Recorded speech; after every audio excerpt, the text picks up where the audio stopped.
first time sailing on our home lake.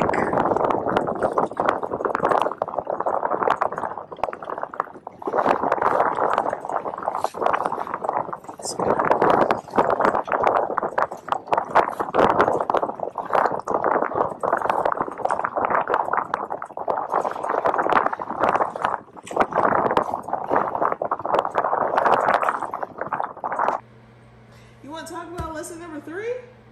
I mean, while we're at it, let's go ahead and talk about the third thing that happened to us. So the third time, Crick said the other day, he said, you know what, I need some more wins before I go back out and take anybody with me, because we just had loss after loss after loss. Yeah, it comes to mind now. Gotcha. So why don't you give us an intro to that story? So we're on a new lake. We don't know the ins and outs of this lake. We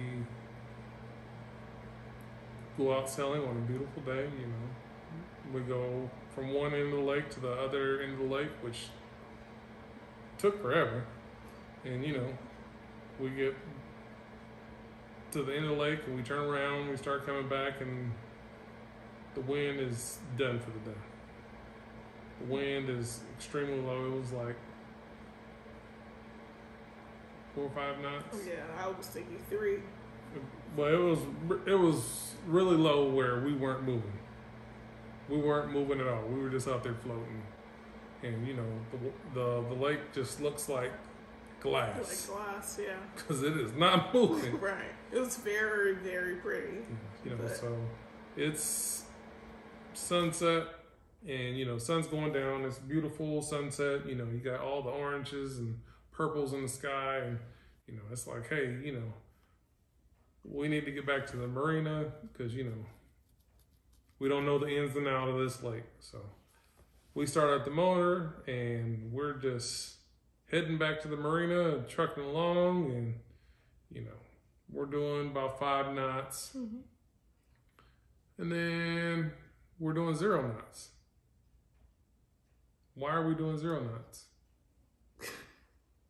We're doing 0 knots because we got stuck. We got stuck in shallow water at a low point in the lake that was like right outside of a little peninsula. It's like the peninsula is right here, and so we're going around the peninsula, but it stretches out like under the water. It's just like shallow and sandy and muddy right there. So there's a point, and it's just all rocks. And I would say it's probably about maybe 15 feet wide, and it's just all rocks, and it extends way out into the lake. And we're probably 80 to 100 yards off that point. Like, oh, you know, we got plenty of room. plenty of distance off the end of this point. And no, like I said, we were doing 0 knots and the motor's going. So I'm thinking, well, maybe the transmission is slipping and not working. And so I'm looking at the back of the boat, like, you know, I don't see no water moving or anything. So I'm like, you know, let me get a pole and, you know, stick it over the edge of the boat, because maybe we're stuck, because this isn't making sense to me. So I take my pole, I extend it out, stick it over the edge of the boat, and as I get to the edge of the deck, my pole bottoms out. I look at my gauges. My gauges say that the depth is 0 feet. 0 feet. 0 feet. 0.0. Yes. So, yeah, we're stuck. I don't know how much you'll be able to see in this video. I feel like I can see a lot, but you know, I'm out here. But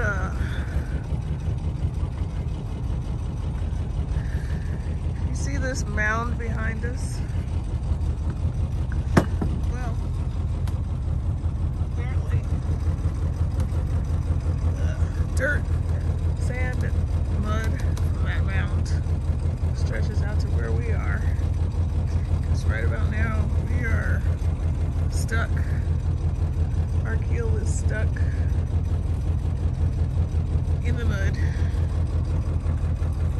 And there's our marina right over there. We're literally the only boat out here right now. There's a pontoon that came by. Didn't stop. It came by though. That's literally the lights to our marina right there. Craig is trying to twist us out of it. Which to me seems to be working. But, you know, how much gas do we have to really be doing that? What else? I feel like the twisting is working. Just my opinion though.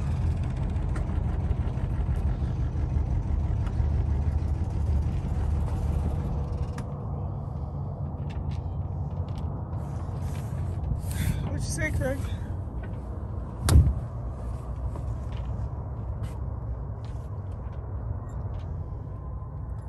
Sorry, I know it's bright. I don't know how to turn it off though.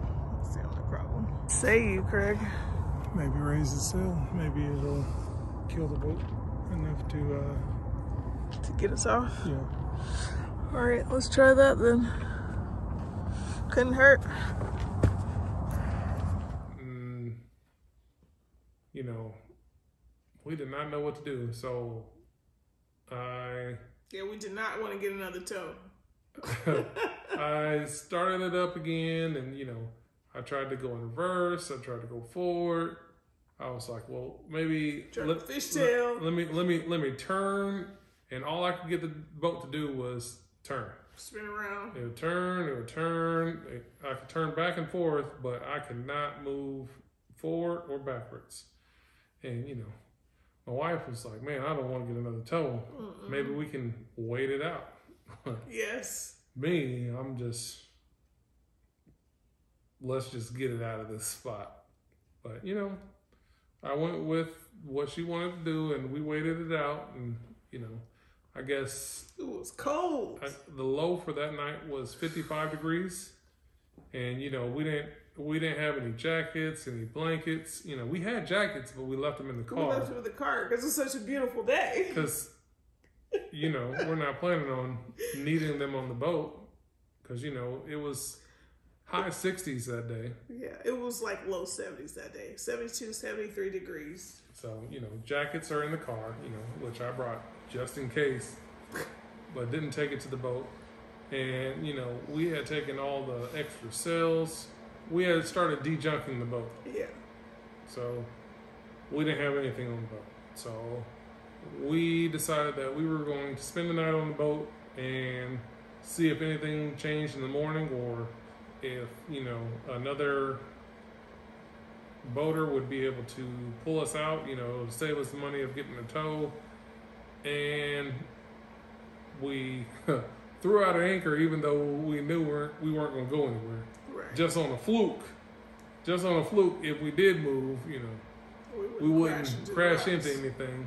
Yeah. So I threw out the anchor again, tied it off, and we went into the V berth, and you know, we took all the couch cushions and all the cushions for the cockpit, and we lined them on the walls in the V berth and on top of us. Yeah, because it's so cold. To try and stay warm. And I think that, you know, if it was actually cold, you know, if it was like down in the 40s or 30s, we would have just got a tow. But yeah, we wouldn't have been able to do that. Fortunately, it was only 55, and, you know, that was doable. That was still really cold, though. That was like a sleepless night for me. I kept tossing and turning because it just was so hard for me to sleep being that cold. No, it was a sleepless night because you thought you heard boats coming. So I was like, oh, that's actually a boat. Cars. That's a boat, but you know, that would be a car passing by in the distance. So yeah. Looking to wave somebody down, you know, like, help us. So we are still stuck like Chuck. So we are going to try to put the Genoa up, hoping that will heal us over enough to get unstuck. Because we have tried to spin our way out several times, and that did not work.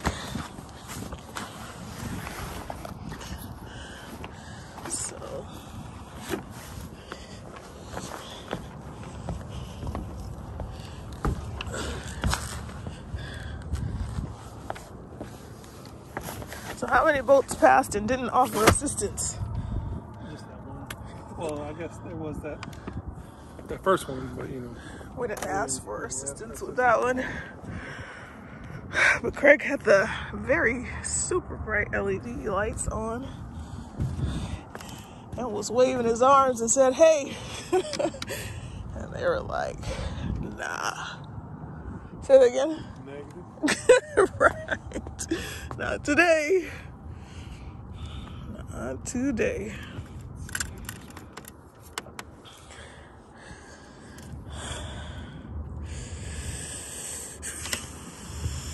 Cold, cold, cold, cold.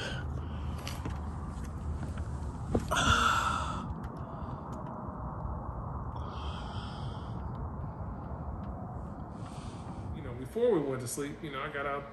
I heard a boat coming into the marina, and I turned on our spreader lights, which are super bright. And I'm standing out on the deck. They're bright like this. Yeah. I'm standing out on the deck like this, and the boat just goes right past me like I'm not there. I'm like, really? All right, but move the story along. We go to sleep. We wake up in the morning. It was about like 7:30 in the morning, and still super cold. It was real foggy.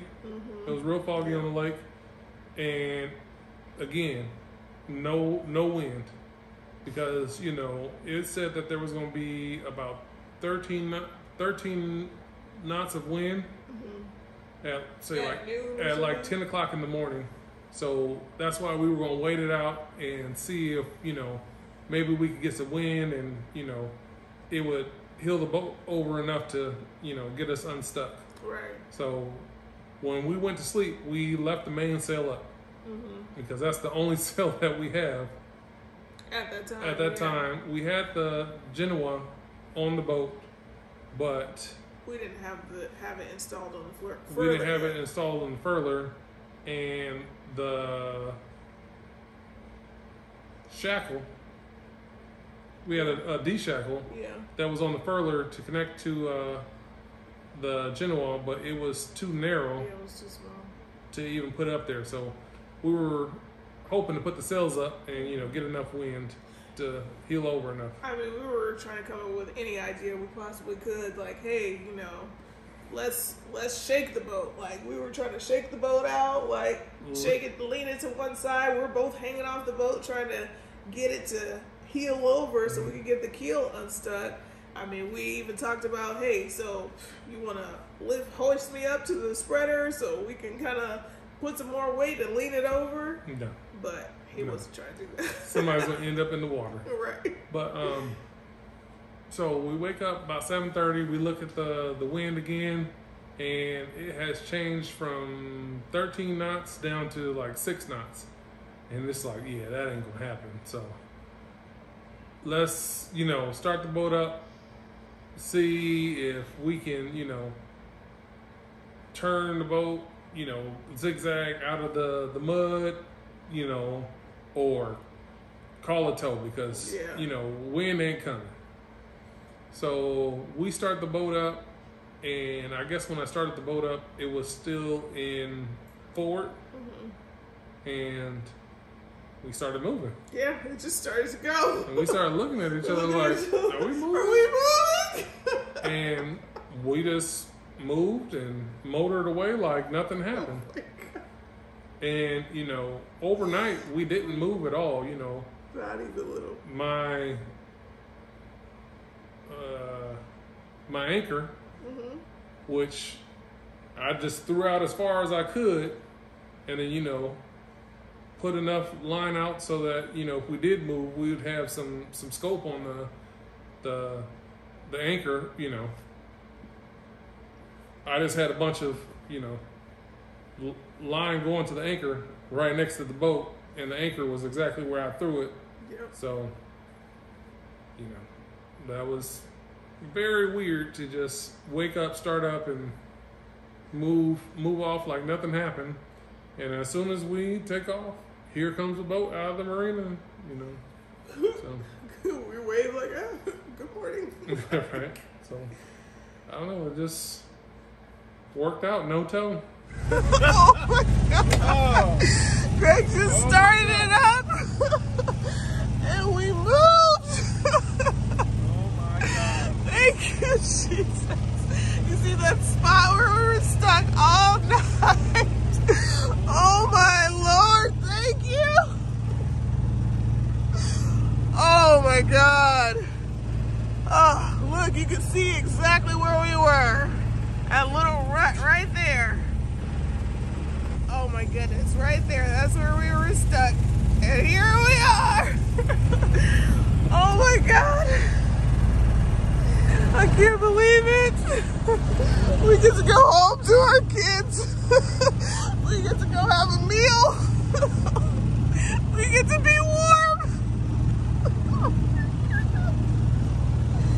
This is too much. Oh man. Wow.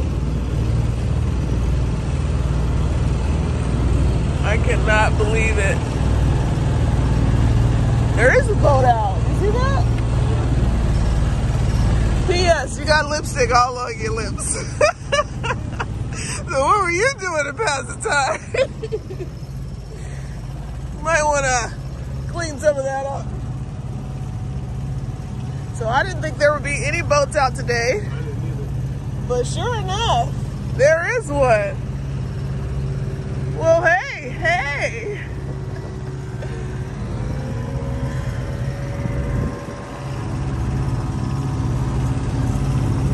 We did it! Oh my God! I was like, I thought we moved for a second. We are moving. Thank you, Jesus. Thank you, Lord. Man, I was praying, Craig, you don't even know. I was like, I do not want to pay for another tow. I want to go home to my kids. To have dinner. It's not too early for breakfast. About 7:30 right now. Man, I don't think I could possibly be any more filled with joy than I am in this moment. Let's go ahead and bring this sail in. Oh my goodness, right now? Well, I mean, I don't want it to blow me while I'm in the marina. Oh my goodness. All right. Let's bring the traveler back to the middle. Yes. You can stand uphill, but I can do it. Oh man. It was so cold last night. So cold.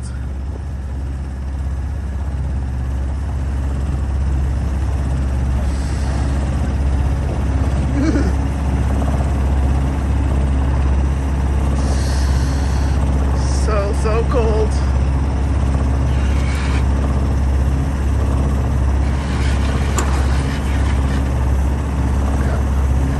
Drop that sail quick.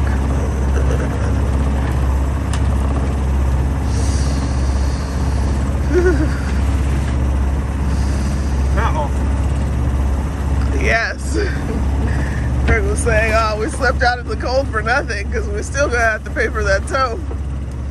And as foggy and gloomy as it is out here, and rainy and cold, it'll probably be more expensive. So I guess yesterday was the last good day of sailing for the year, huh? It was so sunny and warm and just beautiful out there. Right up until you get stuck. Right up until you get stuck.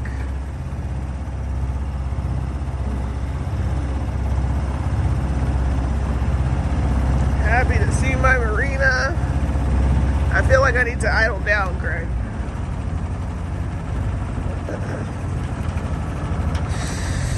Oh my goodness. Thank you, Lord, for saving me. Thank you, Lord, for saving me.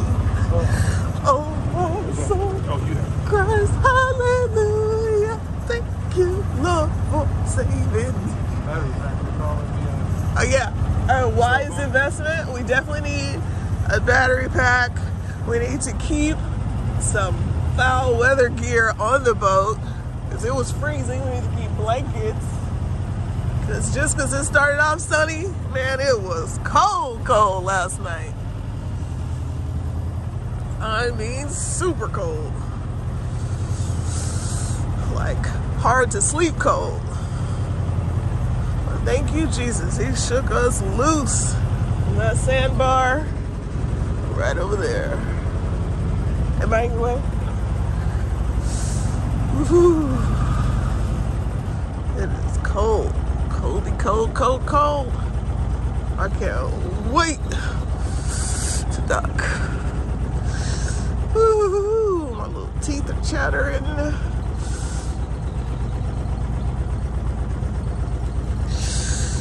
Oh yes, we were so close. Look how close we were. Take the lifelines down. I'm sorry, what? Lifelines. Yeah, are you talking about these buoys? No, well, put the buoys out on both sides and take these Take these lifelines out. All right, gotcha.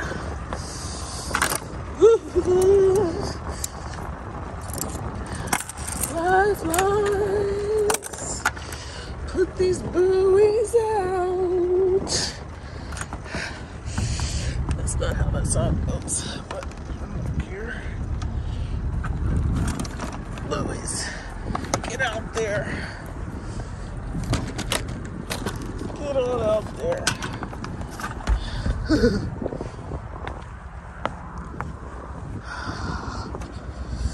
This one's already out.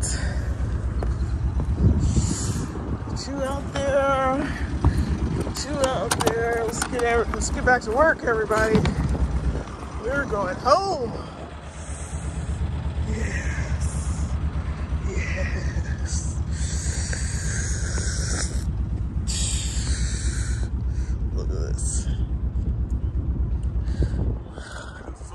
So close, right? Yet so far away. No, that's on the dock. Running lights and the anchor light. On who? Oh, it sure is.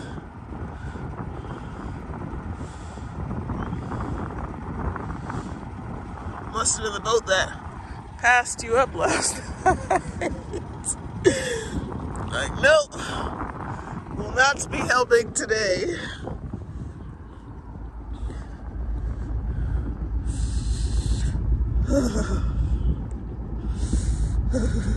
So cold. Man, I'm mad at how close we were to the dock.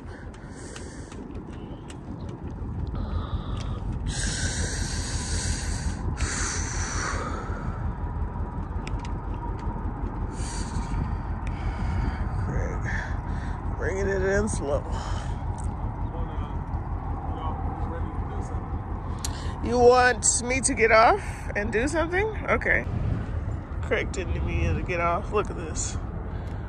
He kissed the duck perfectly. Man, that was excellent. Good job. Good job, honey.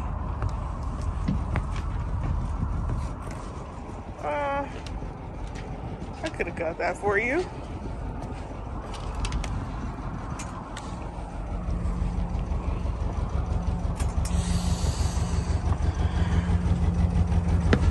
What an amazing husband. Maybe we just needed that little night of camping away from the kids, even though it was freezing cold. I don't know. I certainly wouldn't rather do it with anyone else.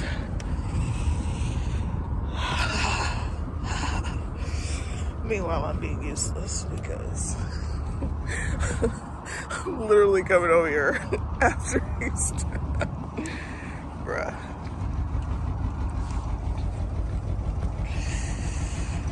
Ooh-wee. You can go ahead and kill it. Kill it.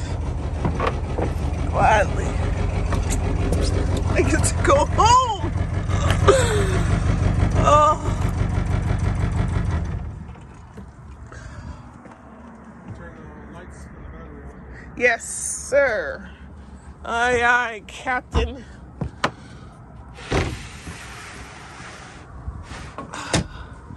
It's a total mess down here.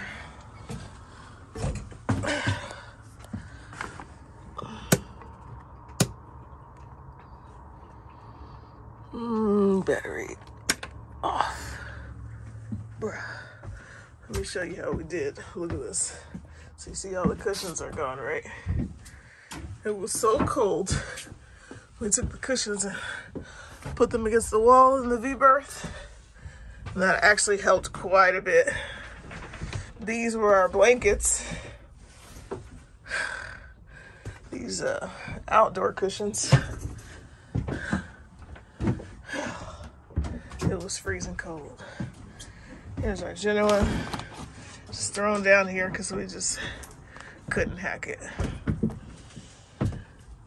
All right, you guys. I'm gonna let you go because I'm gonna actually go up here and be useful and cover the sail up. Till next time. Lack of experience is expensive. But Cold, sleepless night. now we stay probably about 300-400 yards off of that point because even though the point ends at this point, the water is real shallow, far out from it, and there is no indicator of it being shallow right there. There's no buoys, no danger signs, nothing. Nope. Like, matter of fact, when we were coming into the marina, we took the kids with us. The last time we went sailing, and we were coming into the marina, and a guy was like, he was in a motorboat. He came and just kind of got in between us, and that point, he was like, "You guys okay? Because it's 3 feet over here." So he was trying to warn us. It was what, a day too late, 2 days too late. But yeah, he helped us to not make that same mistake again because it extends far out. It extends far out. So I even went a little further away from it after he came and warned us. So I would say we stay at least a good 400 yards away from it. Yeah. But we still need to learn what the shallow points are, because obviously the signage is not there. Not at all. So fortunately, that didn't end up being an expensive lesson since we didn't get a tow. But, it was expensive in comfort as far as the coldness that night and not having any blankets or any jackets or anything. So the first thing we did was put a blanket on the boat, put jackets on the boat, snacks on the boat. So if we ever get stuck for any reason, at least we have, something to kind of keep us until we can get unstuck. Oh, and we found out that our horn was just for display. Yes, because it doesn't work. You try to push it and it's like, it makes no noise at all. So we need to order air will come out of it, but Yeah, and it sounded full. Like when you shake it, it rattles pretty well. But we got this all taken care of now. Yeah. So, inexperience can be expensive. So that's the lesson that I would say that I have learned in sailing and boating in general. Inexperience can be very expensive. And the boat does not have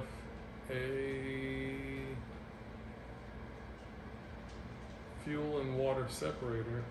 Yeah. So that is the next thing that I want to do, because I just want to make sure that there's no water in that fuel, because with all that sloshing around, it's very choppy out there. Maybe it could have just been water in there. We could have had fuel. I don't know, I but don't know either. we will find out when I get that fuel water separator. Yep. So these are the lessons that we learned, some pretty hard lessons early on in owning a sailboat. Anything else you want to say? Next time on our 3-hour tour. Right. And I certainly was singing Gilligan's Island's theme song. The kids were like, that's creepy. But, that's my generation, I guess. All right, well, thanks for joining us, guys, and we look forward to seeing you next time. Bye.